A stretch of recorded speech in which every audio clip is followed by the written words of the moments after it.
Hello, it's Jim Hutchins for the Jerusalem Connection Spot Report for this week.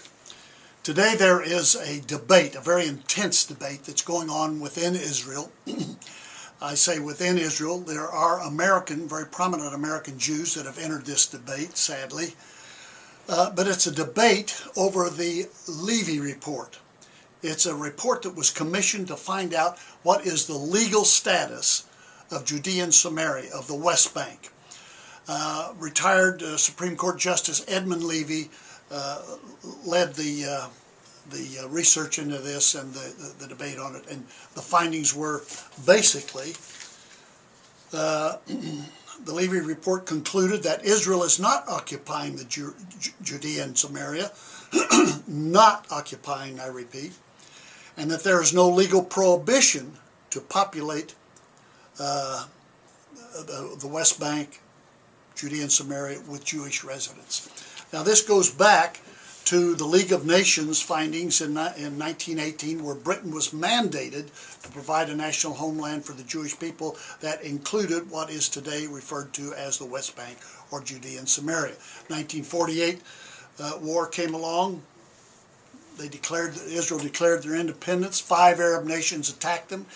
When the ceasefire was finally brought into being, Jordan had occupied, I repeat, Jordan had occupied what is the West Bank or Judea and Samaria, and it was not regained until 1967 during the Six-Day War, where Israel recaptured that and took over the city of Jerusalem as well.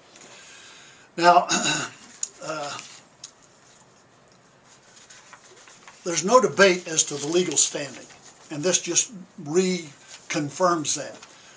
But in the wake of this, there's some 40 Jewish, very prominent leaders, including rabbis, tragically, and I'll just read an excerpt of their letter to the Prime Minister. As strong advocates of Israel's security and well-being as a Jewish and democratic state, we're deeply concerned about the recent findings of the government commission led by retired Supreme Court Justice Edmund Levy.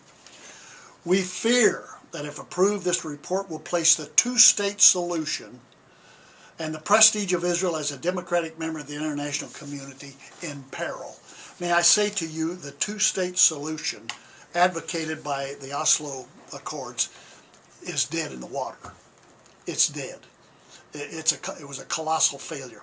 There was just a conference held in Washington this week where that issue surfaced again by Jewish leaders, and there are a number of people, a growing number of people, that are advocating the annexation of Judea and Samaria into Israel. It's the legal precedent has already been established, but also the biblical precedent. And there's no one, the Americans, these 40 Jewish people are not saying that there is no legal standing, but they completely refuse, these rabbis refuse to acknowledge the ultimate authority of the Hebrew Scriptures. For example, God says in Genesis chapter 15, on that day Yahweh made a covenant with Abraham and said to your descendants, I give this land, and from the river of Egypt to the great river Euphrates. Genesis chapter 17 continues, I will establish my covenant as an everlasting covenant with me and you and your descendants after you for generations to come, to be your God and the God of your descendants after you. The whole land of Canaan, where you are now an alien, I will give as an everlasting possession to you and your descendants after you, and I will be their God, the descendants' God. And one has to ask the question, do these Jewish rabbis who are disclaiming any control over Judea and Samaria, are they really recognizing the God of Israel as their God? Make no mistake about this. God has said who this land belongs to, and it will in fact take place. Maybe ultimately only when the Messiah comes, but God will have the last word as to who this land belongs to. You can count on it.